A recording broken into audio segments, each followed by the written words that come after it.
Muy buenos días, señoras y señores.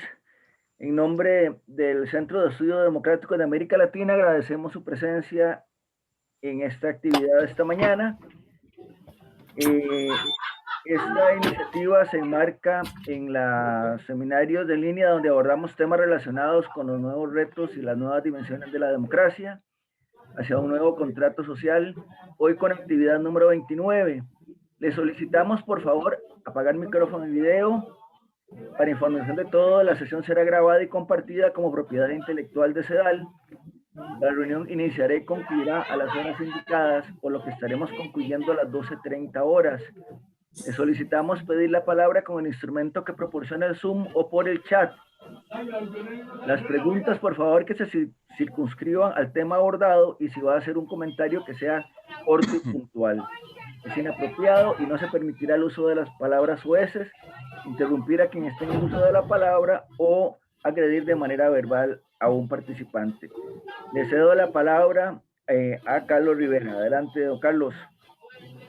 Gracias, Carlos, Guido. por favor, un momentito. Sí. Que Guido cierre todos los micrófonos y deje abierto solo el tuyo y el de Enrique. Voy a cerrar. O que lo cierre todos y vos, Carlos, abrís el tuyo y Enrique Y abre el Enrique también, ¿ok? Voy a cerrar todos los micrófonos.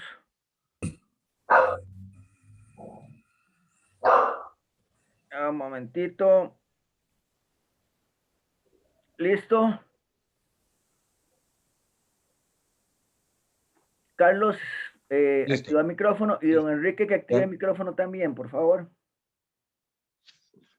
Bueno, muy buenos días a todas, a todos ustedes. Un placer, un gusto en saludarlos nuevamente, como ha sido lo usual durante estos 28 sábados anteriores.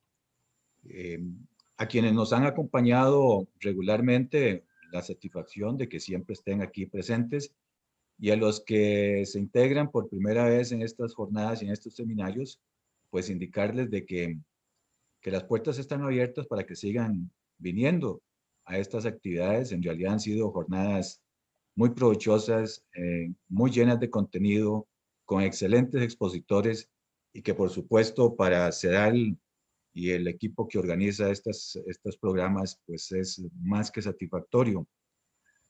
Y dentro de esa línea de escogencia de nuestros expositores, le pedimos a don Enrique Castillo que nos conversara sobre temas que él ha desarrollado con anterioridad, y don Enrique nos aceptó venir de la mañana y tarde de hoy para conversar sobre un tema que realmente es muy relevante, muy importante, y que también ya en otras oportunidades en estas jornadas lo hemos tratado. A Enrique pues sobra decir que las calificaciones de él como profesor universitario, como experto en derecho penal, como ministro de Relaciones Exteriores, como embajador en Gran Bretaña, en Francia, concurrente ante Noruega, Suecia, Irlanda, presidente del Consejo Permanente de la OEA, autor de varios libros, es también autor de otro tipo, de otra naturaleza, como cuentos.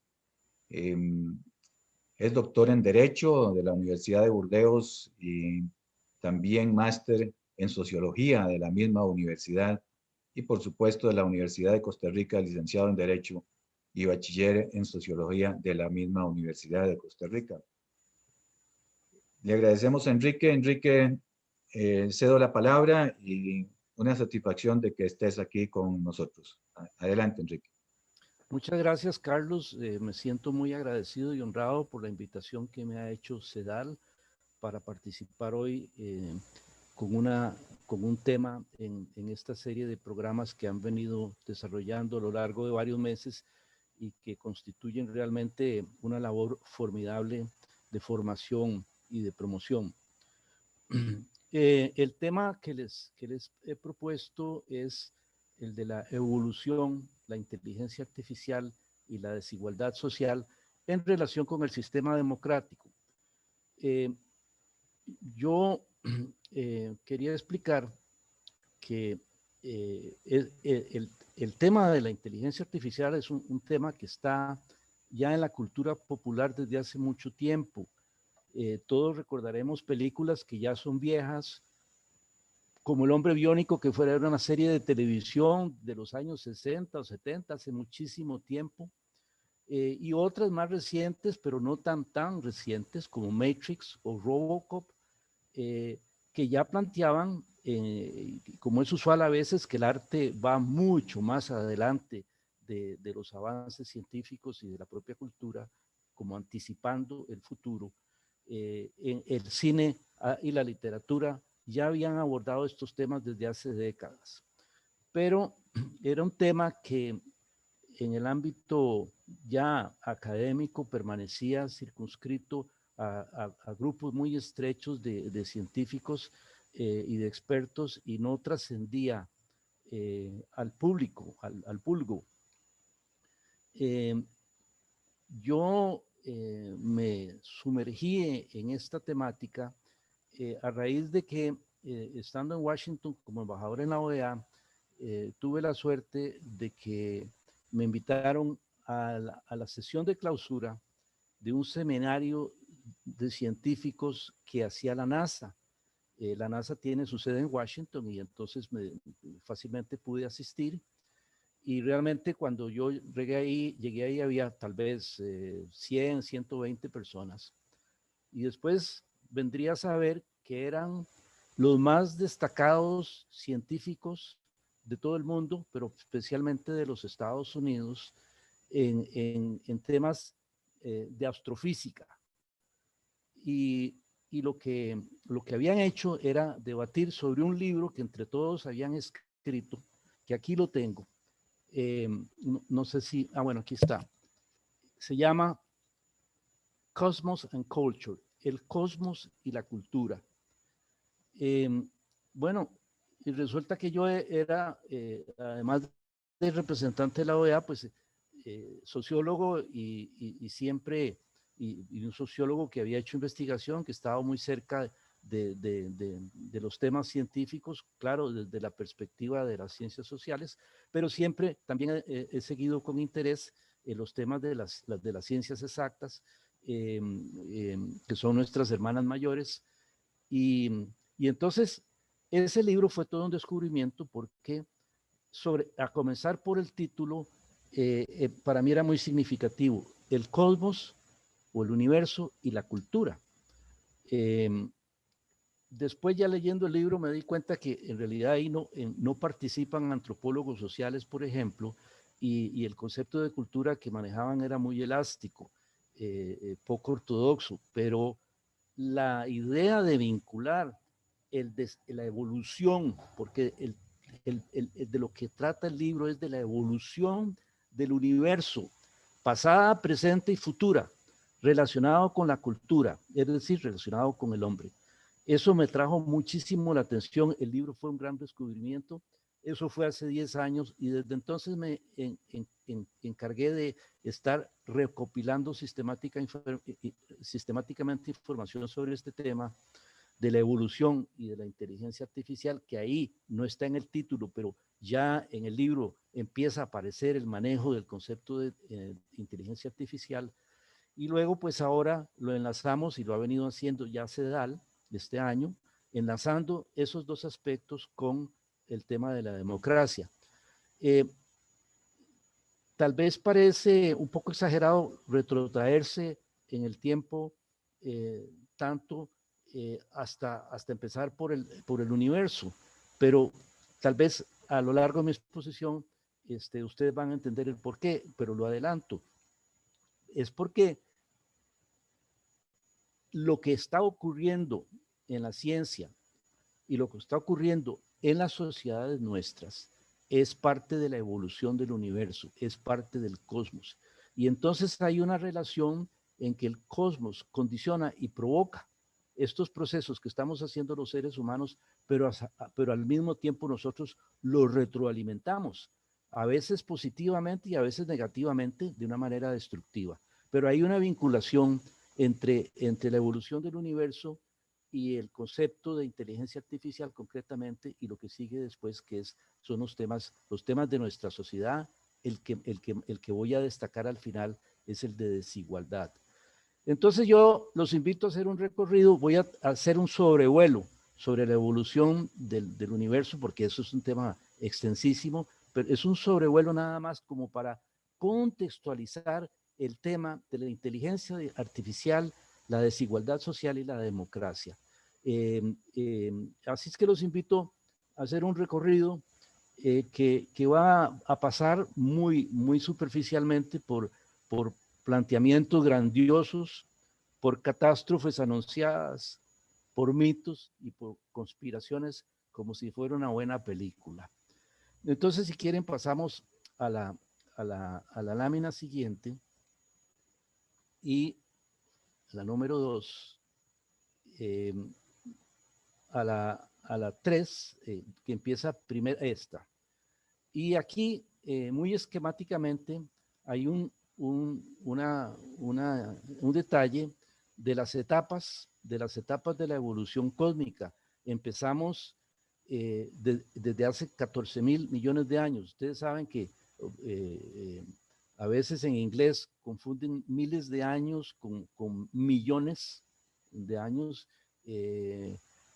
perdón, miles de millones, y los llaman billones, pero los miles de millones son millardos. Bueno, los millardos es no solamente para años, es una de las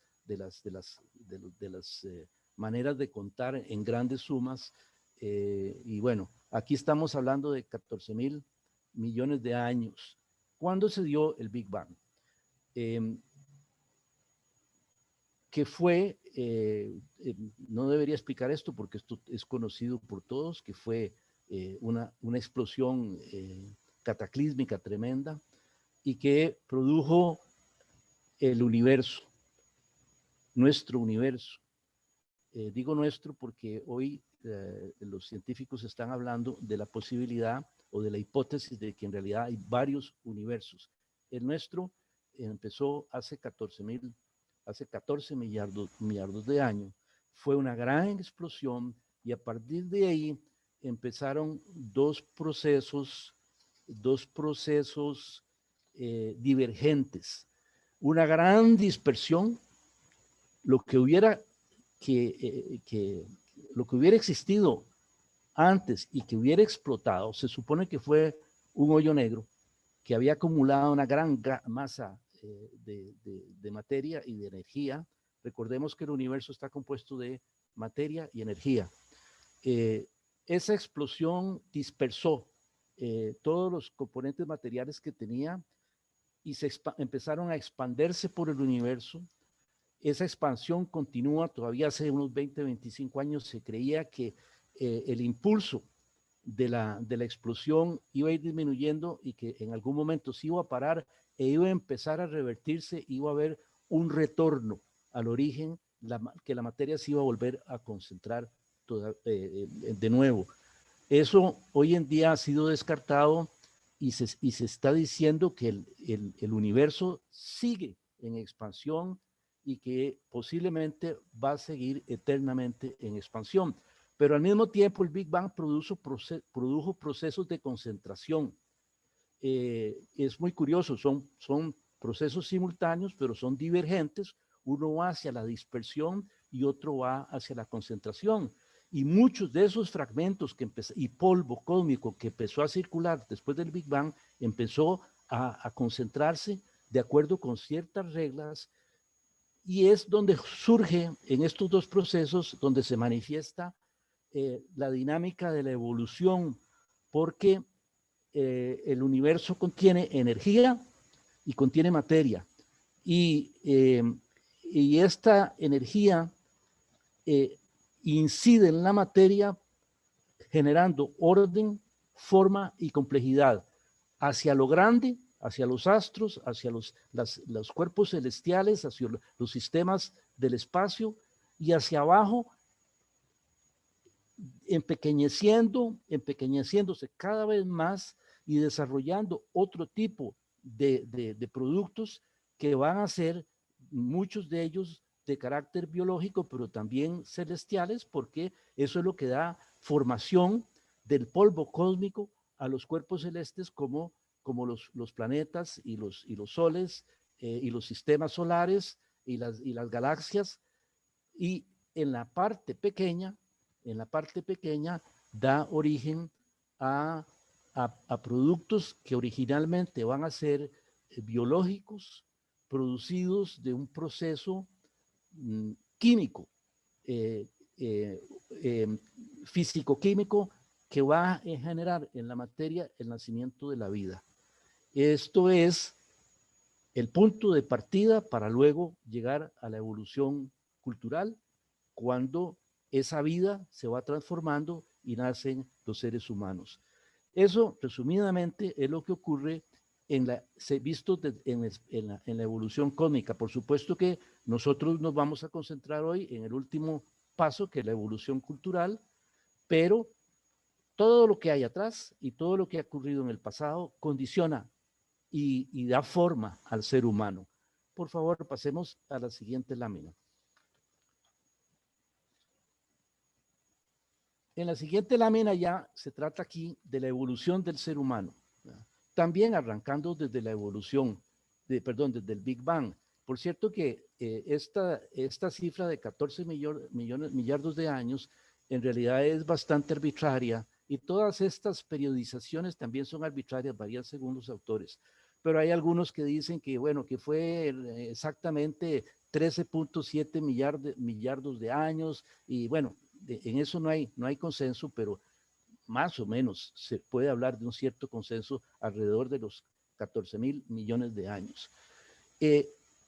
Y si ustedes ponen atención, notarán que pasa un espacio de tiempo enorme antes de que surja la vida, que surge hace 3.8 millardos de años. Es decir, miles de millones, varios miles de millones después de que ya se había dado el Big Bang, surge la vida en la Tierra. Los astrofísicos suponen que el universo se rige por leyes universales y que cosas similares han debido ocurrir en otras partes del universo. No hay ninguna evidencia hasta el momento de vida en ningún otro planeta, en ningún otro sistema. De lo poco que conocemos, de lo poco que conoce el hombre hoy en día, porque es muy poquito lo que se conoce, pero no se han encontrado señales de vida.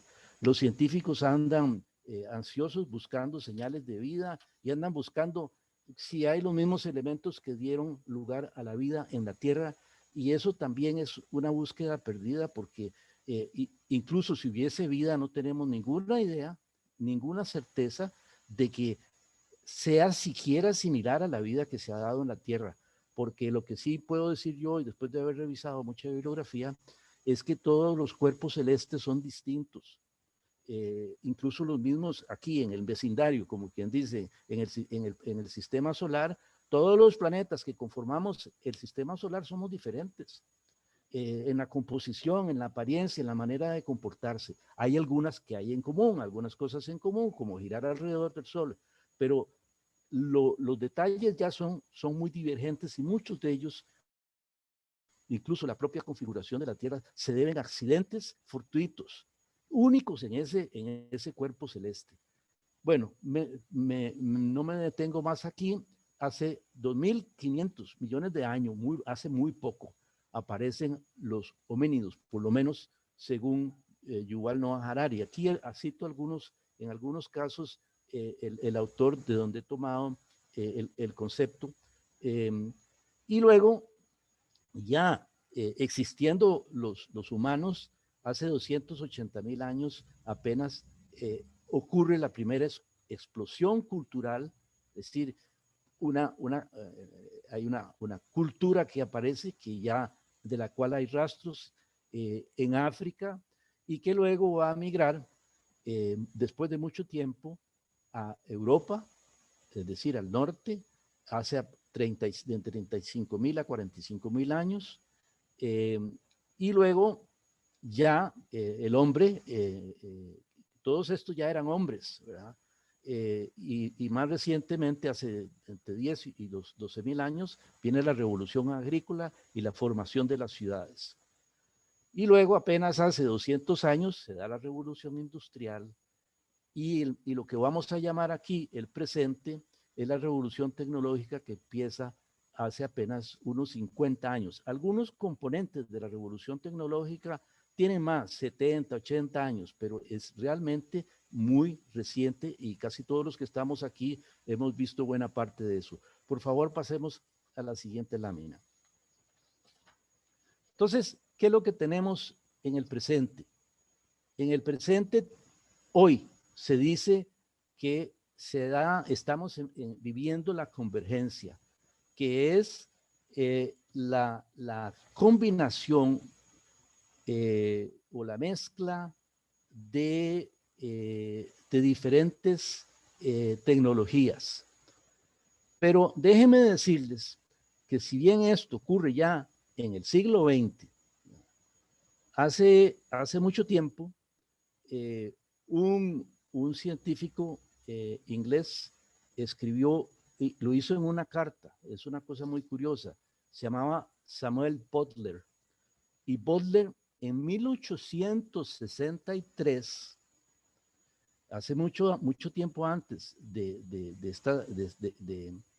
la revolución tecnológica, escribió lo siguiente: ¿quién será el sucesor del hombre? La respuesta es: nosotros mismos estamos creando nuestros propios sucesores. El hombre se convertirá para la máquina en lo que el caballo y el perro son para el hombre, siendo la conclusión que las máquinas son o se están convirtiendo en seres animados. Esto fue en media revolución industrial, pero ya anticipó lo que estamos viviendo ahora. Los expertos convienen en hablar de la convergencia alrededor de estas tecnologías que aparecen ahí, pero hay que decir que la revolución industrial, que arrancó más o menos a finales del siglo XVIII y se llevó el XIX y el XX, ya nos dejó algunos componentes de lo que es el presente, como la automatización y la mecanización. Esos son productos de la revolución industrial que se han seguido desarrollando, han seguido mejorando, pero que ya contribuyen a la convergencia del presente, que pueden considerarse un anticipo de la inteligencia artificial. Y antes de hace 50 años, en donde estamos ubicando el presente, un poquito antes, ya teníamos la telefonía fija, la radio, incluso la televisión. Pero hoy en día se concentran los expertos en decir, bueno, aquí se han concentrado, o sea, han convergido, suponiendo, sí, dando ya por un hecho que incluso existen las computadoras, han venido a converger la infocomunicación, que también se puede denominar sobre cibernética, y sobre esto voy a regresar al final, porque es una de las áreas problemáticas que afecta a la democracia en este proceso. La nanotecnología, que es muy reciente y que se la debemos a la física cuántica, con los descubrimientos que se han hecho sobre los componentes de los átomos y la materia muy pequeña.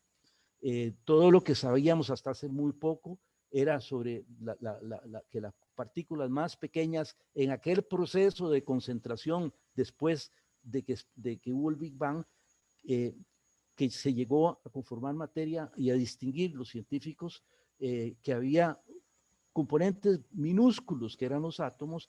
Ahora ya se sabe cuáles son los componentes de los átomos, que son los quarks, y entonces, y que tienen comportamientos insospechados, que nadie se esperaba, que han sorprendido a los científicos, pero de los cuales los científicos ya están haciendo aplicaciones a través de la nanotecnología y de la física cuántica. Luego se viene a sumar a esto la biotecnología, que tiene varias derivaciones, varias especialidades, como la exobiología fuera del planeta, y la cognotecnología, que es las ciencias modernas del conocimiento. Vienen a converger a finales del siglo XX y ahora en el siglo XXI, y ya han dado varios resultados. Aquí hay una lista meramente ejemplificativa,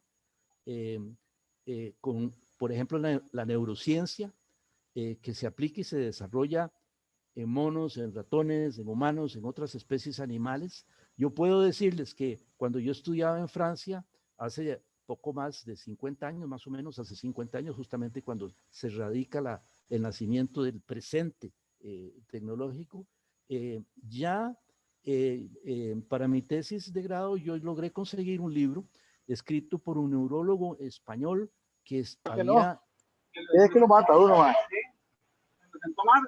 Sí. Que había hecho estudios de posgrado. Hay un micrófono abierto. Ya, adelante. Gracias. Que había ido a Estados Unidos a especializarse en neurocirugía y explicaba los experimentos que se estaban haciendo ya en esa época, en los años 70, con monos a los que les aplicaban electrodos en el cerebro y lograban modificarles el temperamento completamente. Con unos impulsos eléctricos lograban que el mono tuviera un comportamiento agresivo y dándole contraórdenes de otro tipo, lograban que el mono se hiciera manso, apacible, amistoso, cariñoso, y ya empezaron a desarrollar esto.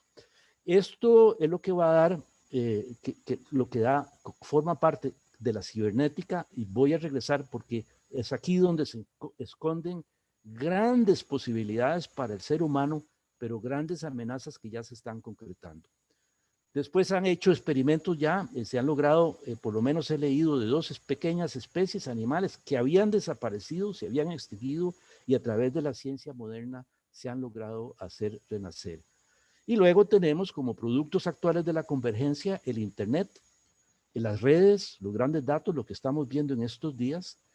Puedo decir que también hace tal vez no 50 años, pero 40 años, ya en Francia se dio el primer sistema de Internet que se llamaba el Minitel, que era un aparato que vendía la compañía telefónica, adicional al aparato de teléfono, y era optativo, y la gente se lo llevaba para la casa, y desde ahí podían chatear con los amigos, hacer compras de boletos para el cine o para espectáculos públicos, con un sistema que era el de Internet. Lo que pasa es que los franceses no pudieron comercializarlos, trataron de vendérselos a Estados Unidos, pero ya Estados Unidos tenía sus propios proyectos. Y otro producto actual es la vida biónica, que generan robots y cyborgs. Los robots, bueno, les voy a contar, entre las cosas que tengo para esta charla, hay algunas cosas que son realmente anecdóticas, como esta. La palabra robot viene de una obra de teatro que escribió un autor checo que se llamaba Karel Čapek, y que se llamaba Robota, y que significaba esclavo.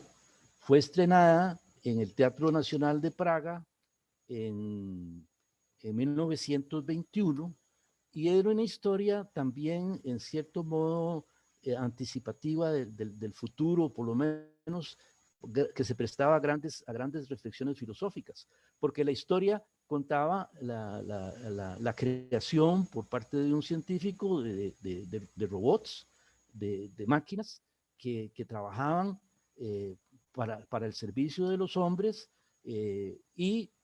como lo que está ocurriendo actualmente.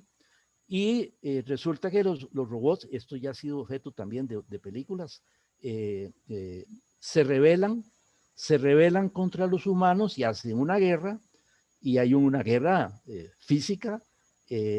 Los humanos vencen, y el líder de los robots, vencido en el suelo, le pide al general de los humanos: por favor, máteme. Y el general le dice: ¿por qué está tan apurado a morirse? Y le dice: porque a mí me crearon los humanos, he vivido entre los humanos, y para mí la máxima realización es ser humano. Y si usted me mata, quiere decir que yo soy mortal y que entonces yo he alcanzado el nivel de excelencia que tienen los seres humanos. Es una historia bonita y de ahí nació la palabra robots. Hoy en día, lo más reciente de estos productos son los chatbots o griefbots, que son robots que tienen un programa que lo usan para acompañar a personas que han perdido seres queridos y se comportan como el ser que se fue y sigue acompañando al vivo que está ahí todavía y le habla de los temas y de la misma manera en que el difunto hablaba cuando estaba en vida. Estos son los últimos gadgets, como dicen, los últimos juguetes de la tecnología. Por supuesto, hay muchos otros robots y hay máquinas que no tienen forma homínida, pero que también son robots y que tienen un gran desarrollo en la industria. Por ejemplo, yo he visto y he estado en algunos lugares donde, por ejemplo, una fábrica de cerámica en donde la confección de vajillas y la decoración y todo eso en gran parte es hecha por robots. Todos los procesos de producción de los platos, de los vasos, los hacen robots. Hay grandes plantas de embotellado de cervezas que hacen lo mismo. La fabricación de automóviles desde hace tiempos usa robots. Amazon hoy en día está usando robots para atender los pedidos. Primero hicieron como unos estantes, pero que caminaban y iban recogiendo los libros de un pedido y los iban poniendo en una canasta y se lo entregaban a un ser humano. Ahora ya me han dicho que ya están desarrollando el paso siguiente, que es que ese mismo robot empaque el pedido. En fin, hay múltiples aplicaciones que nos hacen fácil la vida y que nos ayudan mucho. Entonces, y aquí vamos a una parte interesante en esto de la vida biónica, que son los cyborgs, que tampoco son nuevos, pero el cyborg es un organismo viviente al que se le implantan partes,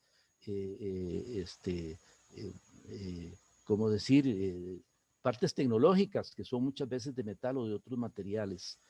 Esto tiene que ver también con la cibernética y voy a hablar de eso después. Tiene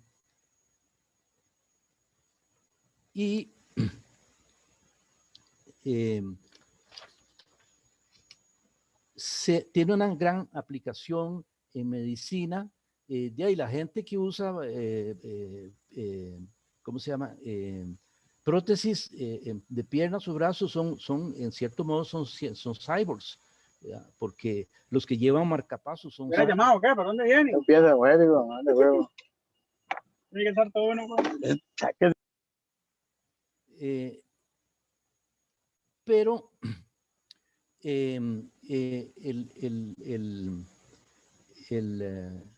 el asunto de la cibernética que tiene relación con los cyborgs tiene un origen y por eso a veces hablo de partes oscuras de la historia de esta historia. Es que el cyborg se define como un organismo cibernético que es mezcla de un ser biológico natural con componentes artificiales, y que es lo que da pie a la cibernética. Se ubica en una materia en donde se usan procesos de control de los organismos, pero voy a regresar sobre eso después. Sí hay ya, como decía, aspectos anecdóticos, porque ya, por ejemplo, en otros países, sobre todo en los Estados Unidos, hay comunidades de gente que busca hacerse implantes, pero muchas veces sin ningún soporte científico y incurren en cosas realmente muy peligrosas, que son locuras, tratando de injertarse ellos mismos dispositivos para distintas cosas. Lo que hacen los médicos bien, implantes de brazos y eso, incluso de retinas de ojo, se hacen bien hechos y son muy exitosos y están rindiendo grandes beneficios a la humanidad, pero hay mucha gente que está de una manera, como quien dice, folclórica, haciéndose implantes y corriendo grandes riesgos en su salud. Y bueno, y después, otra de las aplicaciones que se derivan de esto, y también de esta mezcla de biología y ciencia, y otro tipo de ciencia, es la expansión de la vida. Les puedo decir que en Estados Unidos hay un lugar donde es como una finca con grandes galerones, y ahí tienen, y es una empresa que se llama Alcor, ALCOR, Life Extension Foundation. Se autodenomina como fundación, pero realmente es una empresa. Y ahí tienen unos grandes cilindros de 8 pies de alto, de acero inoxidable, que son unos termos de nitrógeno líquido grandes, en donde hay 4 cuerpos de seres humanos en círculos, embotellados, como quien dice, verticales, y de una columna, dependiendo de una columna, y además alrededor hay 4, lo que llaman 40, hay cefalones, que son unas cajas pequeñas en donde hay cerebros humanos. Hay gente que ha pagado $200,000 para ser suspendido su cuerpo una vez que muera en un cefalón, en un cilindro de estos, $200,000. Y los cefalones, que son para el cerebro únicamente, $80,000, porque hay gente que está en la esperanza de que cuando sea el momento oportuno, ese cerebro pueda ser descongelado e implantado en un robot. Y entonces lo que buscan es la vida eterna. Esas locuras se están dando, y esas locuras, bueno, hay gente que está, por lo menos así se sienten ellos, en camino de lograrla. Se están preparando para eso. Entonces, estos son algunos de los productos que ya está dando la convergencia en nuestra vida. Sí, podemos pasar a la siguiente lámina, por favor. Ajá. Bueno, el asunto es que la ciencia ha avanzado tan rápidamente que los científicos hablan ya desde hace tiempos de inteligencia artificial, y hablan de la singularidad. El concepto de singularidad es un concepto que fue acuñado hace mucho tiempo ya por un científico, no recuerdo si debe ser norteamericano, pero ha sido muy desarrollado en los últimos años. En realidad, de eso no se hablaba hace, qué sé yo, aun cuando ya había la idea de los robots y todo eso, no se hablaba de inteligencia artificial muchísimo tiempo. Se empezó a hablar de eso apenas hará unos, qué sé yo, como alrededor del año 2000, que estos temas empezaron a trascender y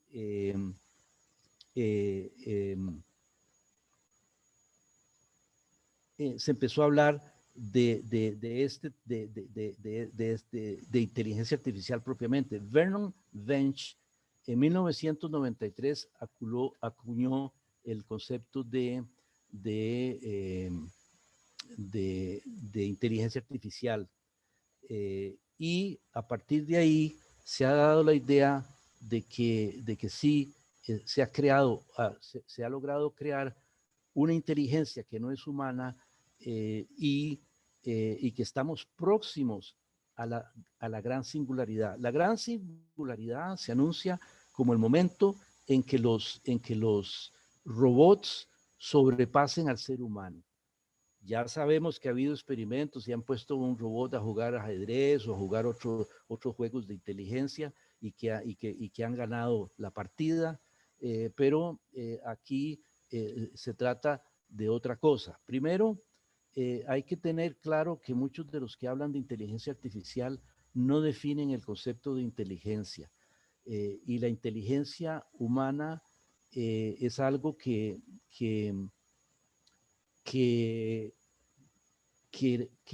va mucho más allá de lo que pueden hacer los robots y muy difícilmente los robots irán a superar al cerebro humano en el futuro, muy difícilmente. Pueden hacer imitaciones, pueden hacer cosas similares, pueden hacer cosas parciales, pero no es posible hablar estrictamente de inteligencia tratándose de estos aparatos.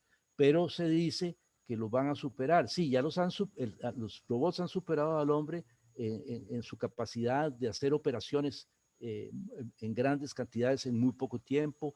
De muchas maneras han superado la capacidad del ser humano, pero el robot sigue siendo un instrumento del ser humano y la inteligencia del robot o de cualquier máquina es una inteligencia humana que la pone en el robot y que se sirve del robot como un instrumento. Sin embargo, si hay un peligro y que es lo que más caracteriza el concepto de la singularidad tecnológica, es cuando los robots puedan tener la capacidad de diseñar nuevos robots y programarlos. Ahí es donde el hombre corre el peligro de perder el control sobre los robots y algunos de los científicos que trabajan en ello han venido anunciando que la singularidad está muy próxima. Incluso hay un libro de uno de esos científicos muy destacado que se llama Kurt Weiler, que se llama el libro La singularidad está próxima, y han programado que tan próxima como para el año 2030. Yo eso realmente no lo veo tan cercano, pero sí la tecnología está avanzando a pasos agigantados y puede ser que se produzcan grandes dislocaciones y que ameriten un título como la singularidad tecnológica.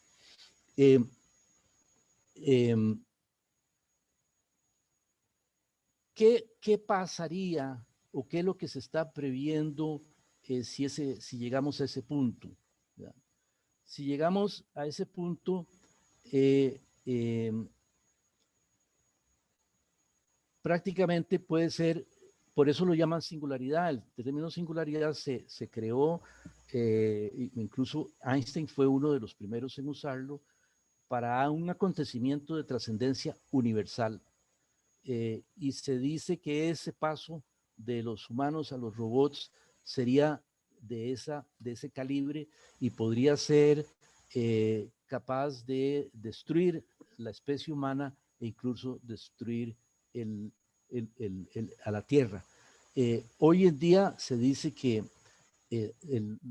los seres humanos afrontamos este dilema de afrontar nuestro destino, y los posibles formas que ese destino puede adoptar es pasar a intercambiar con extraterrestres. Ya eso lo han venido intentando desde desde hace muchos años, desde los años 50, 60, tratando de comunicarse con extraterrestres. Eso no ha funcionado. ¿Cómo se llama? Tuvieron un programa, hay un observatorio en West Virginia, en Virginia del Oeste, West Virginia, que se llama Green Park, y ahí tienen grandes instalaciones para explorar el espacio con ondas. Yo estaba ahí, tienen un plato de 75 metros de diámetro para mandar mensajes al espacio y esperar respuestas y recoger respuestas, y eso fracasó. El lugar lo siguen usando para espionaje, pero fracasó para sus propósitos, porque llegaron a la conclusión de que es imposible comunicarnos con extraterrestres, porque mientras la señal va y vuelve pasan miles de años, y entonces no podríamos coincidir las generaciones ni de extraterrestres ni de seres humanos en establecer un diálogo. Pero lo siguen viendo como una de las posibilidades que tendríamos para pasar a un nivel superior. Hablan de poblar el universo, de viajar a otros planetas y colonizarlos. Eso pareciera que es el producto de la conclusión a la que han llegado los científicos, de que la Tierra efectivamente en poco tiempo va a ser inhabitable, y piensan mantener la especie sembrando colonias en otros lugares. Luego viene esto del reemplazo por seres biológicos con inteligencia artificial, los cyborgs. Y inevitablemente tenemos que considerar como una posibilidad que está también cerca, si seguimos así, que es la destrucción del planeta, inducida o natural. Inducida, por ejemplo, con el cambio climático, inducida con una explosión nuclear, pero natural también puede ser. Los cuerpos celestes, así como nacieron, desaparecen. Y es finalmente la otra alternativa que nos proponen, es el reemplazo por máquinas, que es la singularidad, y pasar y dejar una herencia en máquinas para el futuro. Esas son cosas que no tienen sentido, pero que algunos ven muy cercanas, y están preparándose para eso. Ahora, esto es si se da la singularidad tecnológica. En realidad no sabemos si eso va a pasar, pero tenemos ya, debido a la inteligencia artificial, dos problemas serios. Uno, que es el abuso de la cibernética. La cibernética que se está manifestando en la creación de cyborgs, en realidad tiene un origen. Por eso es bueno tener como trasfondo el contexto de la evolución del universo. Tiene un origen natural, que es que los organismos físicos o biológicos tienen un principio de buscar el equilibrio, de mantener el equilibrio, y tienen mecanismos para mantener el equilibrio. En los seres vivientes es más obvio. Los organismos, el cuerpo humano, por ejemplo, cuando se tiene una lesión, puede sanarse, puede cicatrizar. Cuando se enferma, puede curarse y se restablece el equilibrio del sistema. Esto se da, como digo, en la naturaleza. También en los cuerpos inanimados hay una tendencia a volver al punto de equilibrio, y si el organismo o el cuerpo no logra restablecer su equilibrio, es muy posible que perezca, porque va a ser incapaz de adaptarse al entorno, de mantener su adaptación al medio ambiente, de cualquiera que sea el medio ambiente. Puede ser espacial o puede ser biológico, puede ser en una selva, en una ciudad. Si uno pierde el equilibrio, si el organismo pierde el equilibrio, puede perecer. Y entonces los organismos tienen Los sistemas solares, tienen sus mecanismos para mantener el equilibrio. En el caso de los organismos sociales, de las comunidades, de los estados, de los países, de las naciones, también hay mecanismos cibernéticos que tratan de mantener el equilibrio.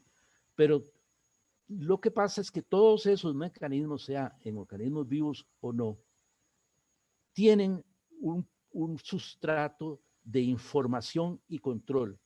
El organismo tiene que, de alguna manera, diagnosticar, digamos, la situación que está sufriendo y tiene que ejercer control sobre el entorno y sobre su propio cuerpo para poder restablecer el equilibrio. Y de ahí se ha saltado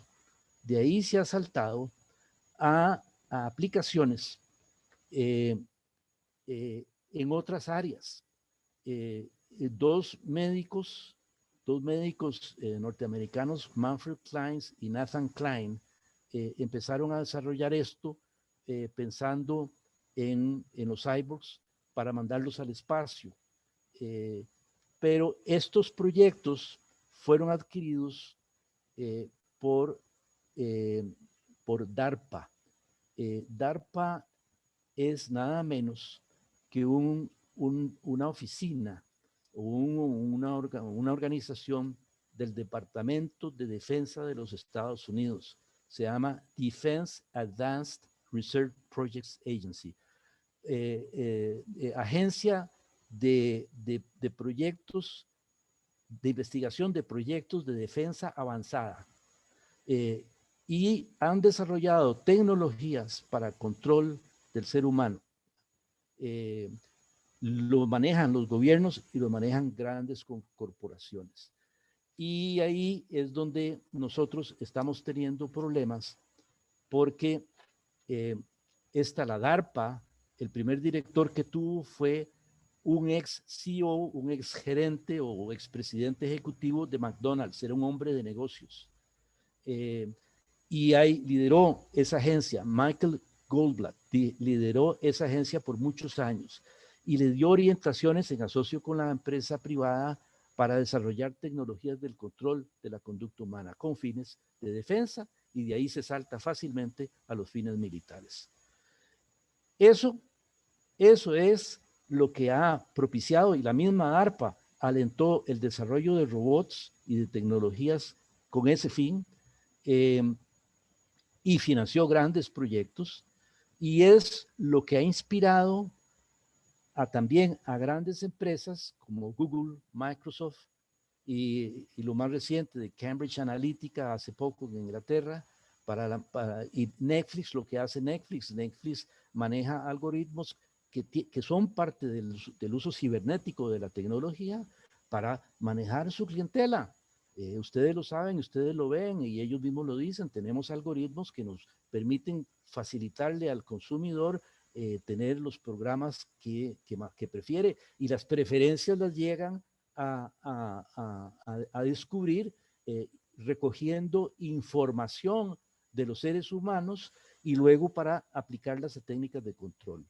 Y esto está muy extendido. Les cuento una experiencia personal. Cuando Olga y yo llegamos a Londres a tomar la embajada ante el Reino Unido, como parte de la instalación, compramos una pantalla plana de Samsung y ¿cómo se llama? Y muy linda. Y entonces ya la instalamos y la estábamos disfrutando, y un día, no sé, alguna duda tenía, saqué el panfleto informativo del aparato y decía: este aparato es capaz, es un televisor inteligente. Si usted lo conecta a internet, usted puede sacarle mucho mejor uso. Pero el mismo panfleto lo decía, posiblemente la ley los obligaba a hacerlo, advertía: el aparato, aunque esté apagado, va a recolectar información de su casa y la va a transmitir a otros usuarios. Y en efecto, como hubo de casualidad, 2 meses después, The Guardian, el periódico inglés, publicó los resultados de una investigación que ellos mismos habían encargado, habían puesto un aparato de esos apagado y lo habían dejado ahí por varias horas y lograron detectar que con el término como de 4 horas, el aparato había enviado 700 mensajes a usuarios extraños a ese hogar a través de la red de televisión por cable, a personas desconocidas y quién sabe qué uso le iban a dar esa información. Generalmente es de uso comercial, pero sirve para cualquier cosa, sirve para reprimir una sociedad, para hacer fraudes, para todo sirven esas tecnologías y eso es producto de la cibernética. La cibernética ya nos está afectando y la cibernética ya está, y ahí empezamos a aterrizar en relación con el tema nuestro de la democracia, está significando un peligro presente para la democracia. Ya se dio la manipulación con ¿cómo se llama? La consulta popular que se hizo en el Reino Unido para el Brexit, se hizo y se está haciendo de tipo comercialmente con el control que tienen las grandes compañías como Google y Microsoft. Esa es una de las grandes amenazas, de los problemas actuales que tenemos antes de que se dé la singularidad. Ya estamos afrontando eso. Y el otro tema, el otro problema, la otra amenaza que tenemos es el del desempleo y la desigualdad, que va a ser la segunda parte de mi exposición. Creo que me queda muy poco tiempo, pero yo voy a tratar de hacerlo muy resumidamente. Pero recapitulando lo que hemos hecho hasta ahora, sí quiero destacar que en realidad el uso del término inteligencia artificial hasta el momento es inexacto y es equívoco. ¿Por qué? Porque todavía, hasta que no se dé la singularidad, eventualmente si lo logran puede ser, porque hasta el momento la inteligencia de los aparatos, por más apariencia humana que tengan, es la inteligencia del ser humano. Los robots no son autónomos. La inteligencia que portan los robots es la inteligencia que les inoculó un ser humano en el programa, en el software que le puso a ese aparato. Es el ser humano el que está ejerciendo su inteligencia a través de un instrumento que son los robots. No es entonces inteligencia artificial, aunque tenga la apariencia, y aunque ciertos aparatos ahora ya tengan cierta autonomía, porque los algoritmos se pueden organizar de tal manera que el aparato pueda ir generando combinaciones y rutas de logaritmos que no estaban expresamente previstos, pero es que sí estaban contemplados en el programa inicial. Y entonces todavía lo que vemos es la inteligencia natural del ser humano. Inteligencia artificial todavía no hay. De manera que hay que tener cuidado con eso. Y bueno, voy a pasar a la segunda parte, donde vamos a ver lo que pasa con nuestros sistemas económicos y políticos. Si quieren, por favor, pasemos a la página siguiente, segunda parte, y la desigualdad social. Podemos pasar ya a la página, perdón, esta, muy bien. Aquí vamos a entrar en un tema específico, ¿no? Que es el del desempleo y la desigualdad. No, todavía no. Más atrás, volvamos atrás a la 8. Esa. Yo no quiero atiborrarlos de datos porque no tendría ningún sentido hacerlo aquí. Lo que quiero decir es que la alarma sobre los riesgos en el empleo y bueno, consecuentemente en la desigualdad y en la democracia empezaron a emitirse desde hace mucho tiempo en los países desarrollados. El propio conocido por muchos de ustedes, John Maynard Keynes, el destacado economista británico, ya en 1930 escribió esto que voy a leer. En 1930 todavía no había robots ni había nada de esto. Decía: estamos afligidos por una nueva enfermedad de la cual muchos lectores aún no han oído el nombre, pero de la que oirán mucho en los años que vienen. Propiamente, desempleo tecnológico. Esto significa desempleo debido a nuestro descubrimiento de muchos medios de economizar el uso del trabajo, sobrepasando el ritmo al cual podemos encontrar nuevos usos para el trabajo. Y hay otra cita también de algo escrito por John Maynard Keynes, pero en conjunto con otros dos economistas, más o menos de bastantes años después, que dicen ellos, Peter Drucker, el premio Nobel Wassily Leontief y John Maynard Keynes, decía: el papel de los humanos como el más importante factor de producción está dirigido a disminuir de la misma manera en que el papel de los caballos en la producción agrícola fue primero disminuido y entonces eliminado por la introducción de los tractores. Esas son alertas que se empezaron a dar desde hace muchos años, y ya después lo que se anticipaba se ha dado y se han hecho varios estudios. Por cierto que el McKinsey Institute es una excelente fuente de información de este tipo de trabajos sobre el empleo, y también, por supuesto, lo es la CEPAL en nuestro caso, y particularmente para América Latina, pero han hecho también, la CEPAL ha hecho estudios internacionales, y ellos han venido, estos estudios recientes en los países desarrollados han venido a demostrar cómo, a medida que avanza la aplicación de la tecnología, las fuentes de ingreso, de empleo para los seres humanos se van restringiendo.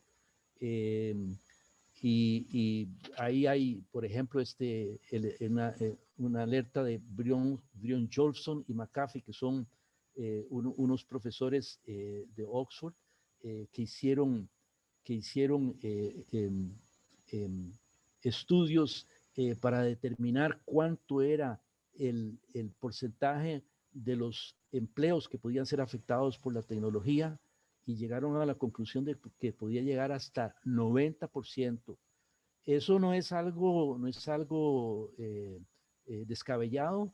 Ya a principios de la revolución industrial en Inglaterra, cuando los finqueros que hacían agricultura, decidieron quitar los plantíos para tener ovejas y recoger la lana para los telares que estaban ya produciendo en ciudades como Manchester y Liverpool, y entonces despidieron a los peones, que eran como siervos de la gleba. El peón vivía en la casa que le daba el patrón de la finca y todo eso, los tiraron a la calle, y fue el 70% de la población empleada en el sector de la agricultura que fue despedida y se quedó sin trabajo, y luego pasaron a engrosar las fábricas de la revolución industrial, que iban a procesar esa lana en condiciones miserables, y el país pasó, como todos lo saben,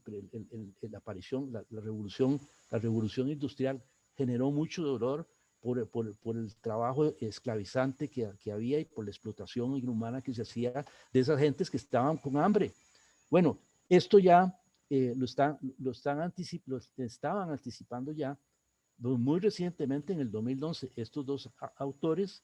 Hay otro estudio de Carl Benedict Frey y Michael Osborne, estos de Oxford también, donde en los Estados Unidos han detectado que el 47% de los empleos estarán en riesgo en 1 o 2 décadas. Esto fue en el 2013, ya casi que ha pasado una década, pero estamos ya a la puerta de eso, hasta el 47% de los empleos en riesgo. Y hay otras constataciones más recientes, desde 2015 en adelante, y hay incluso, por ejemplo, hay una del Banco Mundial del 2016, que estima que 2/3 de los empleos en países en desarrollo, 2/3, son automatizables, y en los Estados Unidos y en Europa entre el 60 y el 70%. Esto fue apenas en el 2016. En el 2017, Mac Tegmark del MIT y calificó estas poblaciones amenazadas por el desempleo como incluso como inempleables, es decir, que no solamente van a perder el empleo, sino que no van a poder reciclarse, no van a poder volver al sistema económico, porque ya la preparación que tienen no será apta para ese tipo de trabajos tecnológicos. El McKinsey Global Institute hizo un estudio en 46 países, y el 80% que representan el 80% de la fuerza laboral mundial, y llegó a la conclusión que más de la mitad de la fuerza laboral es automatizable. Otro estudio de McKinsey dice que un 5% es 100% automatizable, 50% es automatizable parcialmente, y así hay otros ejemplos. Podemos pasar a las láminas 9 y 10.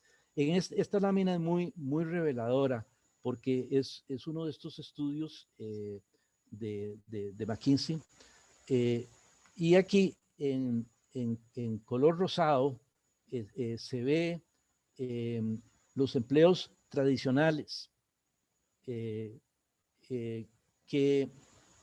a partir del 2016, y se ve lo celeste, que son los empleos tecnológicos.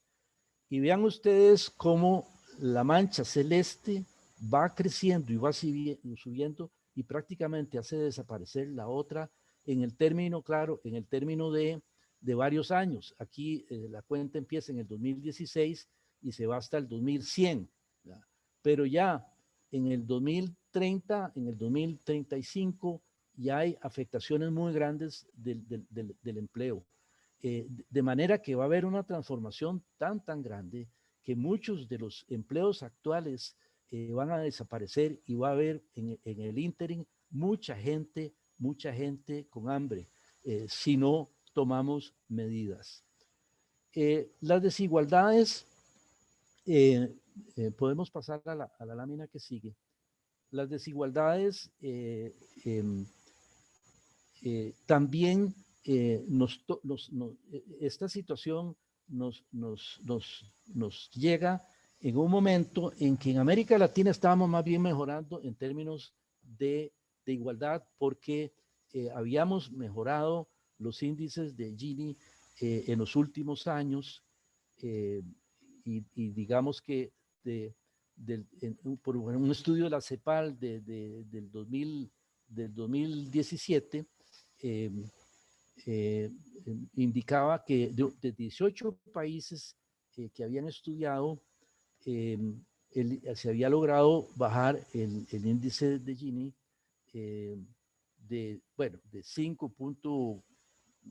0,543 en el 2002 a 0,466 en el 2017, una baja considerable de casi un punto, perdón, de casi 10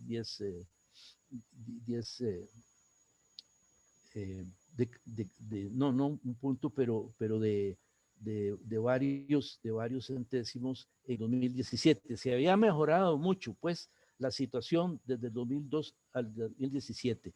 En el 2017 empezó a ralentizarse la baja del índice, pero seguíamos bien. Sin embargo, del 2018 al 2014, la baja fue muy pequeña. En esos años, 3 años, fue apenas 0,3 del índice.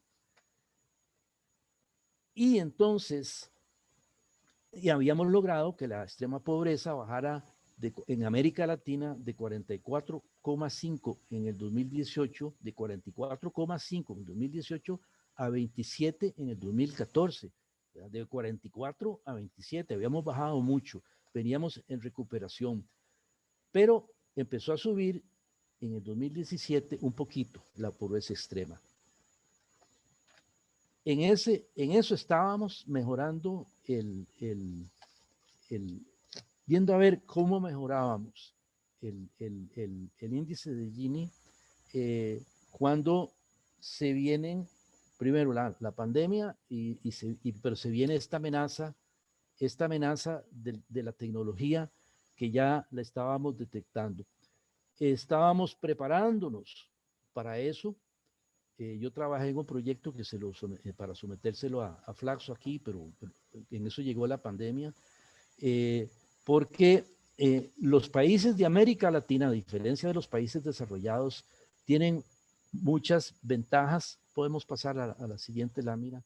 Muchas desventajas que no tienen en otros países, en otros continentes. Por ejemplo, toda la red de asistencia social que nosotros tenemos en Costa Rica, con tantas instituciones del Estado, tratando de compensar la pobreza, tratando de compensar la desigualdad, con pensiones, con incentivos, con ayudas en vivienda. Todo eso en Europa y en Estados Unidos no lo tienen. En América Latina, en casi toda América Latina lo tenemos. Entonces, América Latina tiene desventajas, pero tiene ventajas en relación con otros continentes o con otras regiones. Sin embargo, el desastre que faltaba nos cayó, que fue la pandemia, y ahora, bueno, apenas hace unos días, el 11 de noviembre creo que fue, la CEPAL y la OIT presentaron un informe de los efectos de la pandemia en el empleo y en América Latina, y encontraron resultados desastrosos. 43 millones han perdido el trabajo. Sin embargo, y esto es una luz de esperanza, en septiembre y octubre de este año, 15 millones los recuperaron. 231 millones se anticipa que serán pobres, que es el 32.7% de la población, y 96 millones estarán en pobreza extrema. Y aquí, yendo más directamente a lo que nos atañe en relación con el empleo, el trabajo formal se ha perdido en un 14.7%, en las mujeres ese porcentaje es de 15,4% y en los hombres 11,8%, que han perdido el trabajo formal, y los trabajos informales se han perdido en un 25%. Los ingresos laborales en América Latina han bajado un 19.3%. 2.7 millones de pymes y mini pymes han cerrado, lo que significa 8,5 millones de empleos. Entonces, tenemos una situación crítica, tenemos una esperanza, pero tenemos, con todo junto, con la tecnología y con la pandemia, tenemos amenazas para la democracia.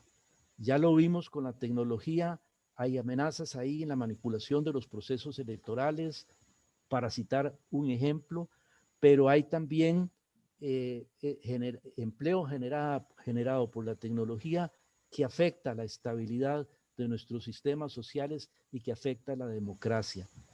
Entonces, sí, estamos en una situación desastrosa, pero hay una esperanza que renace.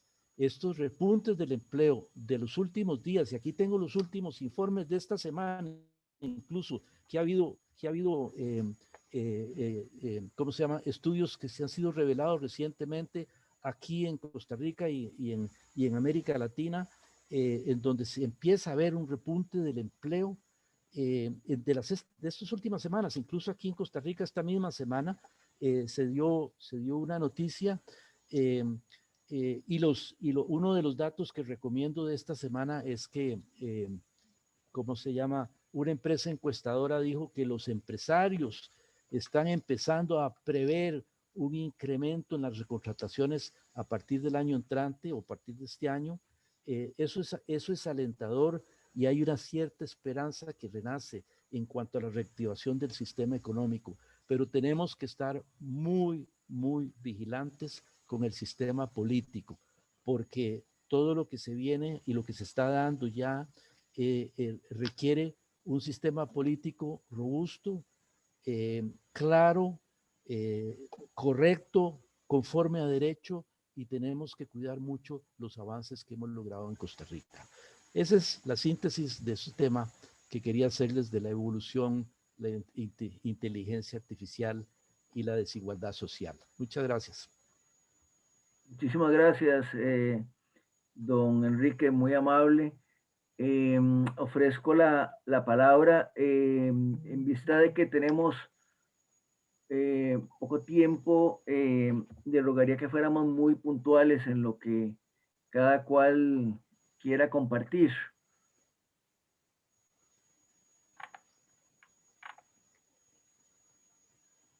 Don Luis Fernando Díaz, adelante, Luis Fernando.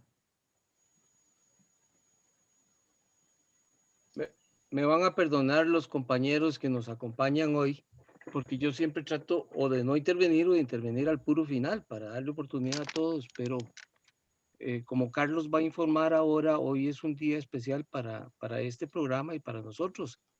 Y yo no quería dejar de pasar la oportunidad primero de agradecerle a Enrique la sabrosísima exposición, que además es como quien dice el cierre adecuado para el proyecto como lo veníamos armando en CEDAL a lo largo de estos meses de pandemia y estas casi 3 decenas de reuniones. Y por supuesto agradecerle a todos los que han asistido y que participan en el chat. Carlos Manuel, siempre es muy sabroso también leerlo en el chat. Edgar Ugalde, que no nos falla. Clara Lieberman, que no nos falla. Los que vienen desde lejos, como Jorge Vilaplana de Miami, Ana Isabel de Paraguay, Philip de Houston. Es un día en realidad especial y yo no podía dejar pasar, Guido, aunque no sea un comentario sobre lo sustancioso de la reunión, más que lo sustancioso que ha sido, Enrique, el agradecerle a todos, ¿verdad? Y un saludo navideño para todos. Muchísimas gracias, Guido.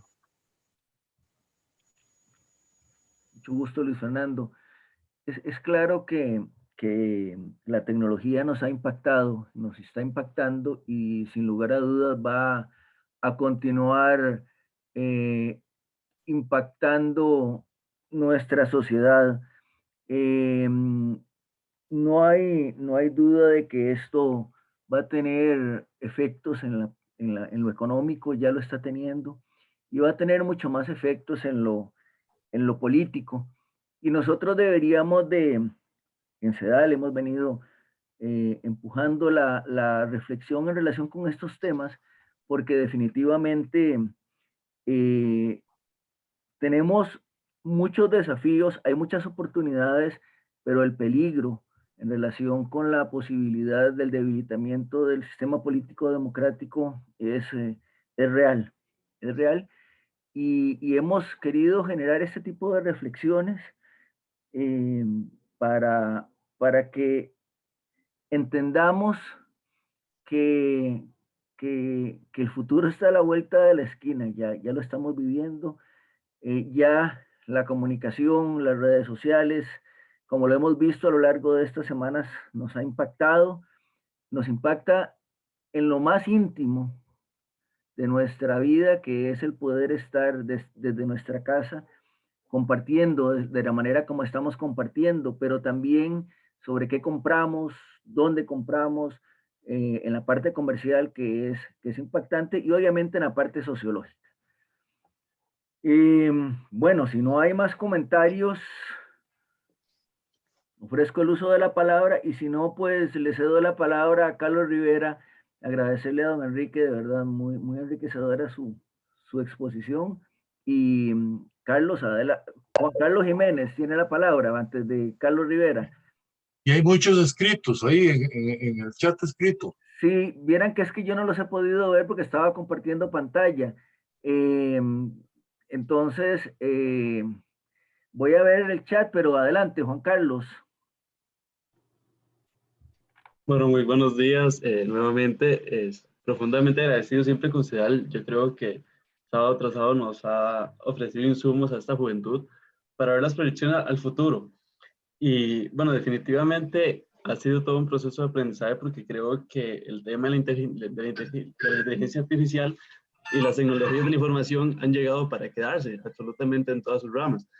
El estudio que mostraba de Oxford es algo de lo que más nos preocupa. Creo que un 47% en 2033 genera gran preocupación para todos los jóvenes. Incluso yo pensé que desde una perspectiva de estudiando Derecho no iba a ser una realidad y todo lo contrario. Hay robots que analizan 14.000 sentencias por segundo y definitivamente en comparación con un ser humano es algo muy complejo. Desde un aspecto sociológico siempre se ha mencionado que el robot no tiene ese tacto humano y nunca lo va a alcanzar. En momentos pandémicos como los actuales, creo que definitivamente viene a ser algo que lo va a sustituir fácilmente. Y bueno, reiterar el agradecimiento siempre con CEDAL por todo esto, y yo creo que para la juventud va a ser una de las principales aspectos donde hay que tener que poner la atención, porque van a ser las futuras políticas públicas. Definitivamente estamos en un proceso donde, por ejemplo, un dron vino a sustituir 4 empleos fácilmente. Entonces, muy agradecidos y yo creo que podría hablar en nombre de la juventud cuando creo que estos temas nos llaman mucho la atención y se ajustan muy de cerca a la realidad que estamos pronto a vivir.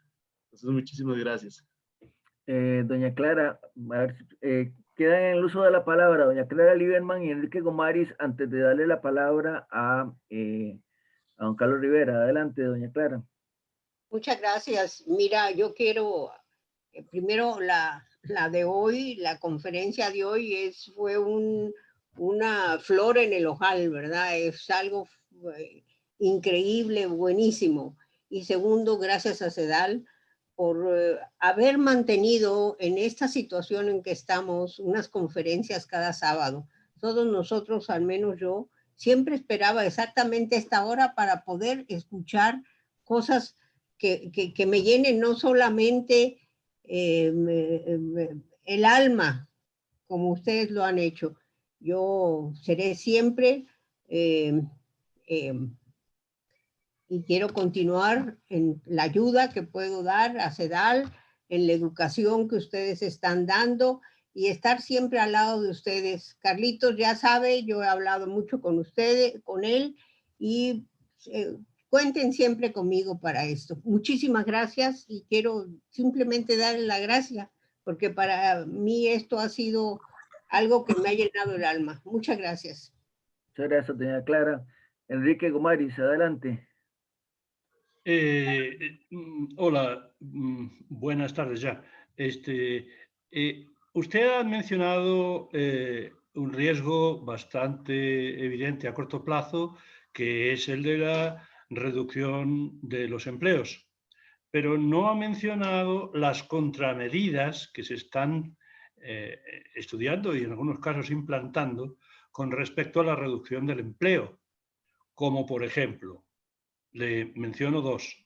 Una, la renta universal, y la otra, la reducción de la jornada de trabajo. En Europa, ya sabe que están estudiando en la Unión Europea la semana de 4 días de trabajo.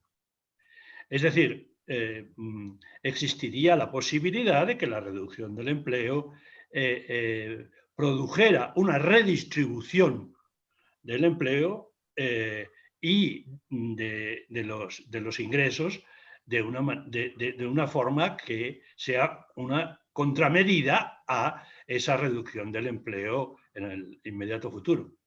¿Qué comentario le ofrece esto de las contramedidas?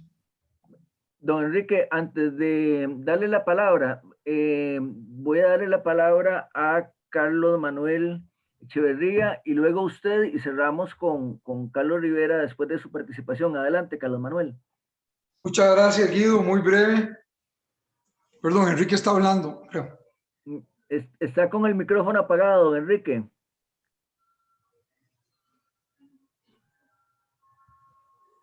Sí. Enrique Yo me espero. Castillo, está con el micrófono apagado.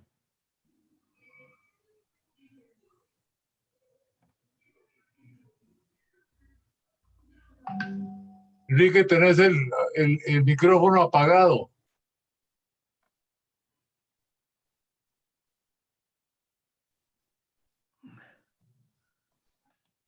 Guido, abríselo vos, no puedes. No, no puedo, no me lo permite. Enrique, arriba. Hagamos señas todos con las manos. No, ya yo le mandé un mensaje, le acabo de mandar un mensaje al chat de él. Okay. Vamos a ver.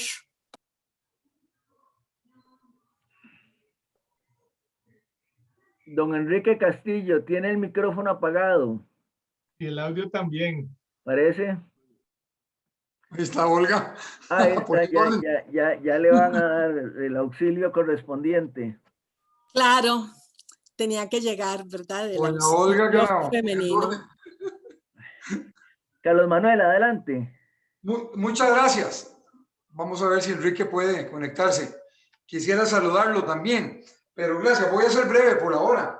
Me preocupa mucho el tema del impacto electoral que ya esto puede tener en el corto plazo, y segundo, el tema de la libertad. Eso de que se le metan a uno. Yo tengo la televisión en la alcoba. Mejor le voy a poner una sábana encima en ciertos momentos, porque me parece delicadísimo. Eso de que se le estén metiendo a uno ya es un ataque directo a la libertad personal. Y para eso, aparentemente, no hay que esperar a que los robots lleguen a la singularidad. Ya está bien. Y segundo, el tema de el trabajo que Enrique tocó. Yo escribí un artículo hace algunos años en el cual creo que lo titulé "No le tengamos miedo a la robótica", desde el punto de vista de que nos aligere la labor. La verdad es que la humanidad desde el principio ha estado usando su capacidad científica para desarrollar tecnología que le haga el trabajo mucho más provechoso. Termino diciendo que en el año 1976 o 77, cuando Oscar Arias era ministro de Planificación, realizó aquel simposio famoso, muchos de ustedes, los más viejitos, se acordarán. Se llamaba la Costa Rica del año 2000.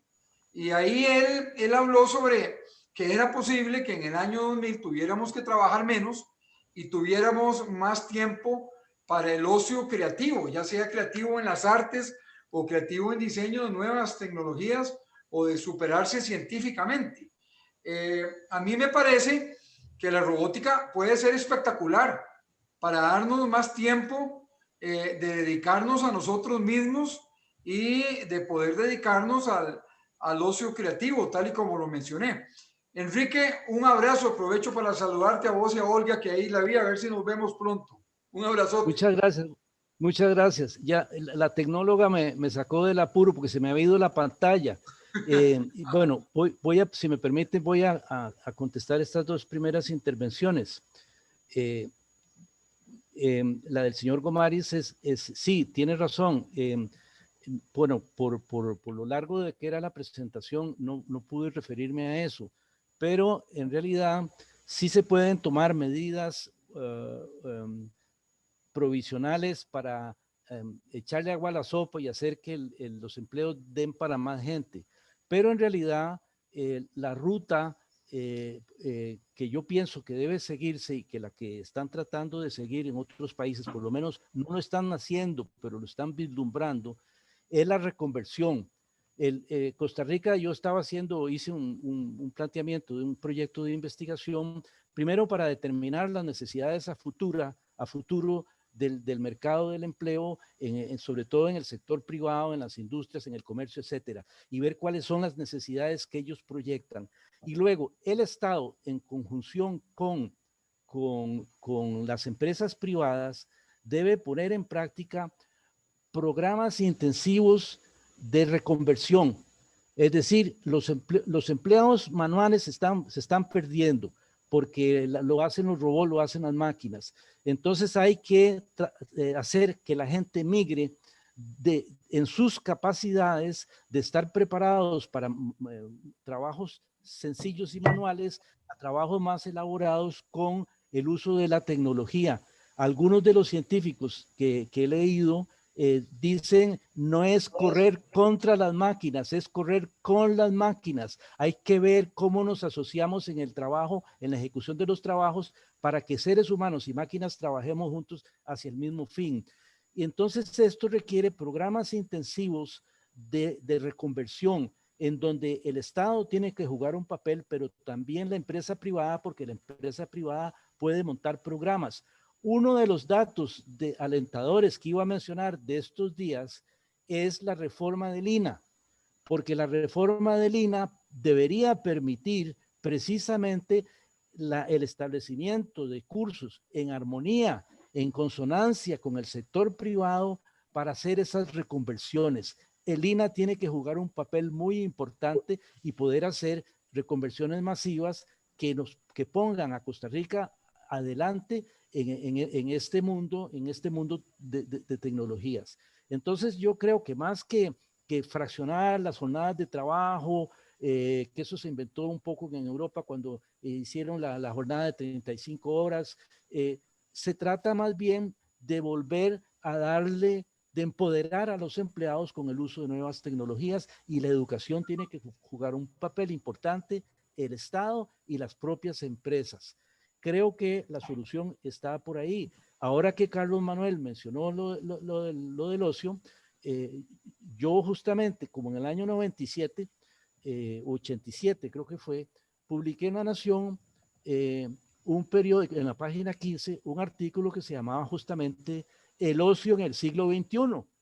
Y ya yo anticipaba y ahí alertaba sobre que las nuevas tecnologías iban a hacer o podían hacer que el ocio que estábamos esperando, ese ocio regalado, asistido por las máquinas y nosotros casi sin tener que trabajar, tal vez con un salario universal para todo el mundo que nos permitiera vivir, mantener nuestros gustos, decía, el ocio, ese ocio puede que se nos convierta en una nueva esclavitud, porque, y que va a tener la cara del desempleo.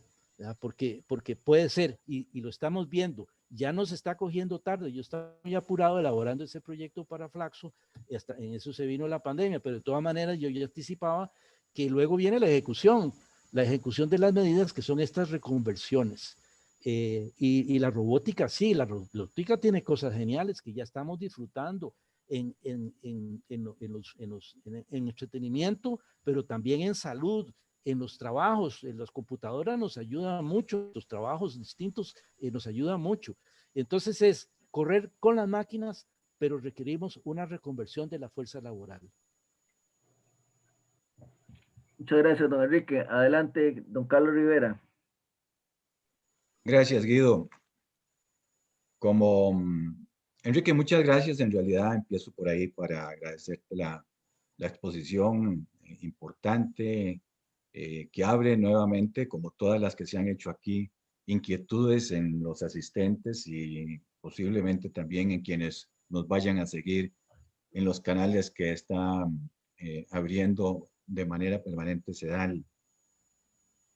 Yo quisiera aprovechar la oportunidad para agradecer, primero que nada, a ustedes que nos han acompañado, como señalaba Luis Fernando. Cada sesión se incorporan nuevas personas. Algunos vienen por primera vez. Quisiéramos invitarlos a que continúen, a que sean permanentes. Como decía la doctora Lieberman, estos sábados ya nos motiva a estar reunidos, nos motiva a estar juntos. Esperamos los sábados, nosotros también los esperamos, los que trabajamos en esta parte de la organización. De manera que ahora vamos a decir cuándo vamos a empezar el próximo año. No puedo dejar de pasar el momento para agradecer al equipo que ha trabajado en esto. A Luis Fernando, a Guido, a Rosita, a Roberto. En realidad que difícilmente hubiéramos logrado unas jornadas como las que se han hecho si no hubiéramos tenido un equipo de colaboradores como han sido ellos. A ustedes, Luis Fernando, Guido, Rosita, Roberto, muchas gracias. En realidad que para CEDAL y para todos los que asistimos a estos eventos, la intervención, la participación, la conducción de ustedes ha sido importantísima y quiero públicamente ante los demás asistentes agradecerles esta disposición permanente. A los expositores, y perdonen que me tomen unos minutos porque debo decir quiénes han estado aquí.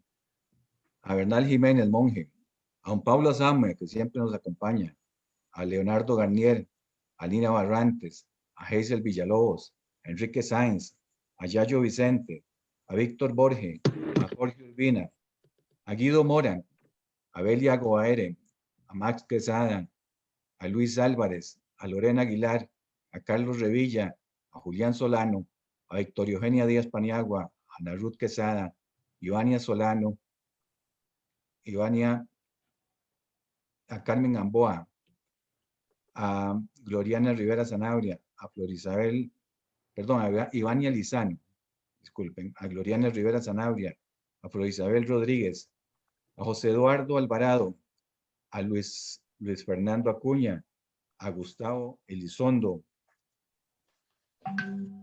a Enrique Gomaris, a Guillermo Zúñiga, a Óscar Montes, a Michael Varela, a Gustavo Román, a Tatiana Benavides, a Edgar Ugalde, a Francisco Morales, Germán Benzing, Manuel Carballo, Armando Vargas, Kevin Casas y Enrique Castillo. Disculpen si omití alguno, pero creo que pude recopilar a todos quienes han estado aquí. Ha sido un grupo de colaboradores y colaboradoras que realmente nos han permitido constituir estas jornadas en una especie de centro permanente de pensamiento, y es algo de lo que CEDAL quiere hacer. Y a eso los invitamos, a que el próximo año sigamos trabajando en esto mismo. Yo quiero anunciarles que ya está programada la primera jornada de participación, que va a ser el 9 de enero, en que contaremos con la participación de don Yayo Vicente, quien nos hablará sobre el tema el nuevo contrato social, la proyección del pasado y el futuro posible, el 9 de enero. Muchas gracias. Les deseamos unas lindas Navidades, un feliz y próspero año nuevo. Esperamos que este año 2021 cambien algunas cosas de las que hemos vivido en el 20. Para nosotros desde CEDAL han sido muy positivas porque los hemos tenido a todos ustedes y hemos tenido estas 29 jornadas de reflexión que posiblemente, si no hubiéramos tenido la pandemia, hubiéramos recurrido a lo mismo de siempre, que eran las convocatorias con presencia física. De manera que gracias mil y que pasen una linda tarde, nuevamente unas lindas Navidades y un lindo año nuevo. Gracias a todos. Muchísimas gracias por acompañarnos y nos vemos el año entrante. Gracias. Gracias. Que llegue la vacuna rápido. Pronto. Ya va a llegar ahorita en enero. Espérense, tengan paciencia. Si ya han tenido paciencia un año, ¿me entiendes? Ahora les va a llegar. Espérense.